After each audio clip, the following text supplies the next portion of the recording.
We dropped information on its journey down.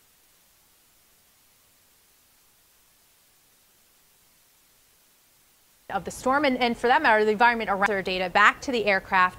Hurricane Hunter on its way back. You have a leaked on the northwestern. Another wow factor to what the strength of a storm like this at 185 mile hunters. Yeah, absolutely, Maria. And it's still dealing with high counts. Of course, we're going to have much.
There's limited supplies. Center of this storm is going to go. Storm is to be a Category 5. The north of Hispaniola could take direct aim on the Turks and Caicos Islands with a tremendous wind there as a Category 5. Waves of 30 to the north. And here you see the forecast calling for it to be a Category 4 as it is approaching Florida, and that would be early on Sunday. And keep in mind, it is a very large circulation. So the tropical storm force winds extending out 175 miles from the sea. Well be that much of the state right here. I want to show you the European ensemble members where they rerun this model many, many times to account for possible errors getting into the model. And you can see that the guidance now extends from just offshore impact in Florida, but then it could stay stronger. Folks potentially being threatened by the storm. Chris Maria, over to you. Storm is generating monster waves. We're talking 17 feet here on the northern end of the eye wall. And watch as this pushes off towards the west.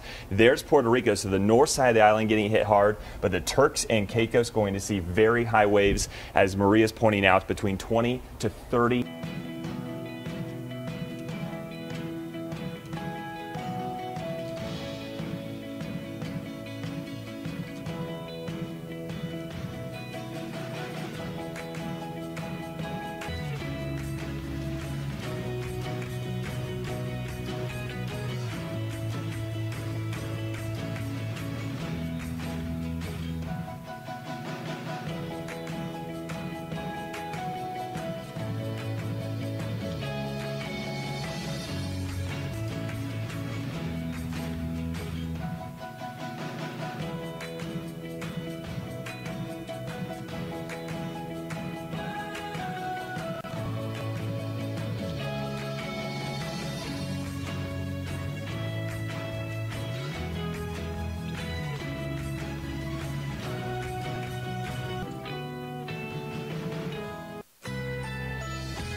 I came yesterday to get some things. They were out of water, they were out of bread, but I think that they've restocked. so we've been able to get what I needed, but it's definitely supplies are limited.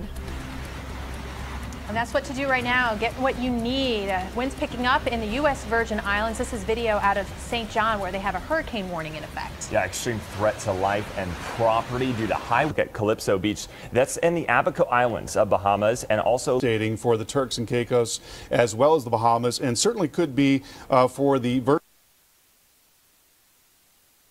Virgin Islands. That's coming up here in the next hour. We're going to see the storm, the worst of the storm, beginning to move in. This is one of the strongest storms that we have ever seen in the Atlantic Basin. 185 mile per hour category 5 storm moving towards the west northwest at 16 miles per hour. Here's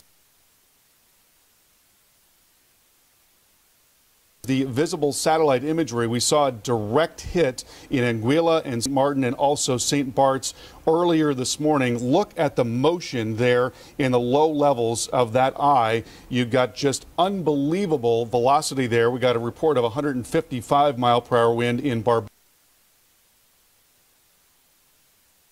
before the instrumentation failed.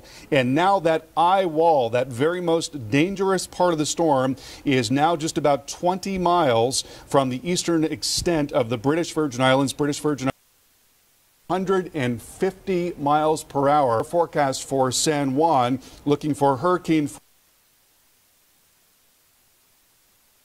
force wind gusts tonight and a surge of up to 5 feet. But keep in mind, if we do see a little more wobbling more to the south, then it's possible that we could really see a step up in those conditions there in San Juan and the north. Things to know. One is that there's a tremendous lack of wind all along the path of Florida here. This is the European model showing you that upper low right in there. When exactly that upper low begins to exert some pull on the system is the challenge in the forecast. We don't know exactly when that turn is going to occur. Is it going to bring the storm up more towards the western part of the state, more towards the eastern part of the state, right in the middle?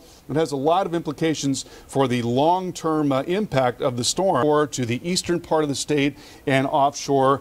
Keep in mind that the hurricane force winds, hurricane warnings now up for Puerto Rico, the Virgin Islands, the north side of Hispaniola, Dominican Republic, as well as the Turks and Caicos Islands. And as we look at the wind probabilities here, 90% chance of tropical storm force winds in northern parts of Puerto Rico. And we're also looking at the hurricane force wind probabilities, and you see they've got a 70% chance of hurricane force winds getting towards the northern parts of the island as well. Maria, over to you. All right, Carl, we're going to kind of dig deeper into some of those impacts, including the rainfall, right? So we have Irma making driving in the Caribbean today. So we have absolutely concern over flash flooding and just trying to get out and about now in preparation. You have to keep that in mind. So another look at the track, and Carl pointed out very clearly that we have a lot more certainty here in the next, say, 2 days than we do, say, 3-4 days beyond that. But with that said, there are still aspects to the storm that we know, and it's going to be a heavy rain producer. It is much faster, be close to Florida, or at least very near the land here. You could see as much as half a foot of rain. That is absolutely sufficient for some very bad flash flooding on top of the other impacts that we're concerned about. So as we see it right now through Monday, perhaps as much as 7 inches in and around Miami, Fort Lauderdale. But again, timing can be everything. So when you look at it as a total over a couple days is one thing, but breaking it down per day, you can see most of that likely coming Saturday and then into Sunday, where you could be seeing 3 or 4 inches of rainfall on Saturday, another 2+ inches here on Sunday. And of course, the other aspect too, the wave action, and as Carl was pointing out, you have storm surge and then the wave action on top of that. We need to prepare for that side of it. Chris? All right, Maria, now is the time to